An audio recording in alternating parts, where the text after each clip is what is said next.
Hello everyone, now I will show you how to set up your D-Link router.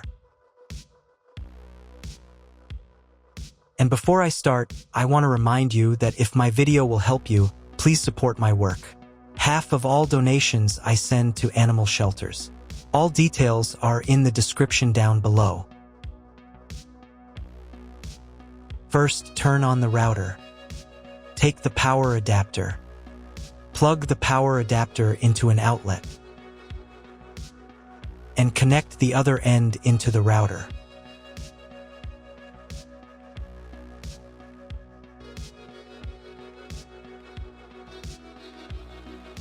Then press the power button.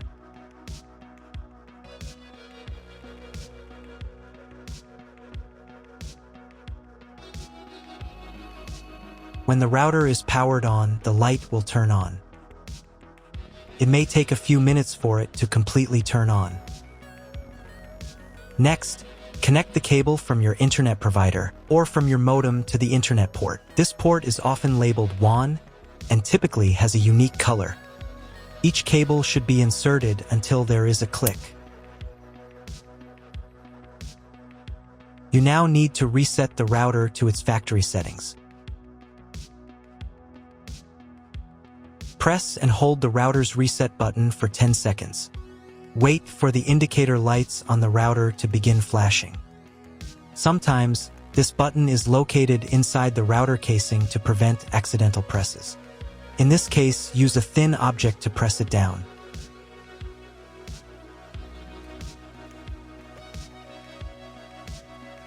The router will restart and all the settings will be reset to the original factory defaults. Plug one end of the Ethernet cable supplied with the router into an Ethernet port.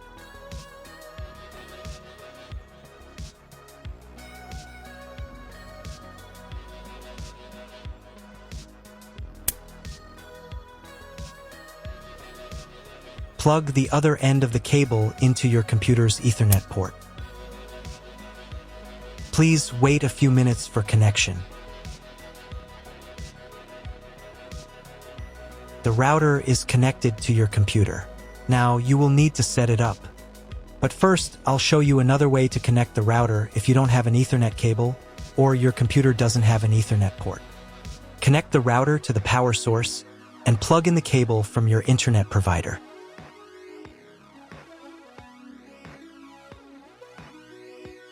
This will enable Wi-Fi. If your router is new, your Wi-Fi network name will be the name of the router.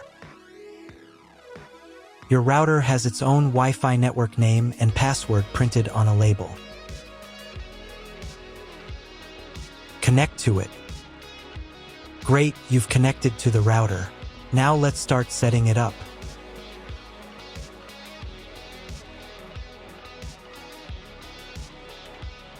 First, open your web browser and visit the URL you see on the screen. Use the URL bar instead of the search bar.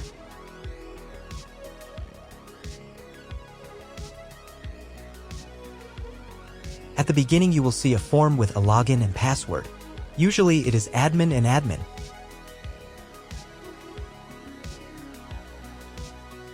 If these credentials are wrong, then find label on your router.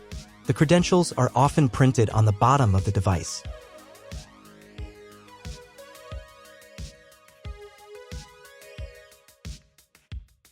If none of this works, it means that your router has already been configured and someone has changed the login and password. If you can't find out the login credentials, just reset the router to factory settings. And then log into the router's personal cabinet using the standard credentials. If your router settings do not look like mine, it means that your router has a different firmware. I made a video for every firmware type. You can find all the links in the description down below. I want to warn you right away that there are many firmware versions and they may differ slightly. But don't worry, you will succeed, just watch the video and follow the instructions. First, you need to change the default password for the router's admin panel.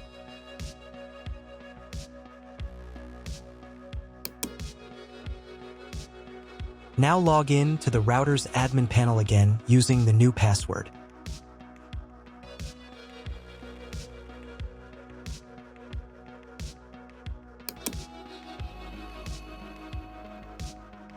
Here, you can change the router interface language.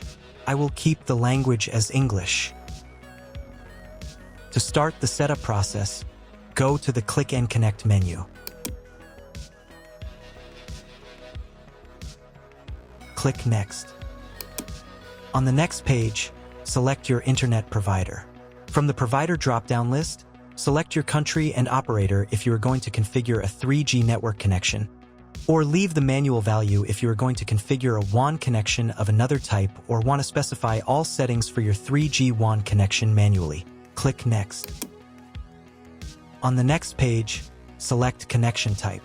You can find it in the contract with your internet provider. If you're not sure what your connection type is, choose this one. It's the most common option. Click Next. Enter the connection name. This is not your Wi-Fi network name, so you can leave it unchanged. Click Next. On the next page, you can check the settings. In most cases, they should match mine except for the MAC address. Click the Apply button. Wait a few minutes while the router checks the settings. After the check, click Next. In the next step, you need to select an operating mode for the wireless network. Choose Access Point. Click Next. Then enter the name of the access point. This will be the name of your Wi-Fi network. Click Next. On the next page, you need to set a password for your Wi-Fi network. In Network Authentication, select Protected and enter your password. The password must be at least 8 characters long. Click Next. Do the same for the 5G Wi-Fi access point if your router supports it. On the final page, you'll see all your Wi-Fi network details. Check them and save the settings. If you were connected to the router via Wi-Fi, reconnect to the network. If your ISP provides a service to IPTV, you can connect a set-top box directly to the router without using additional equipment. If you are not going to use IPTV, click Skip to Next. Click Apply to confirm the settings. Next, you need to reboot the router. To do this, select Save and Reboot.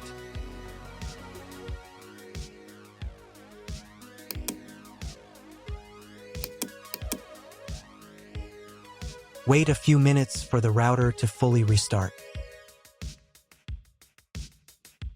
Now check if the internet is working. Just try to Google something.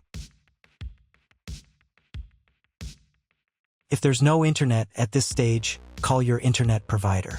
They will tell you your connection type and what other settings need to be configured.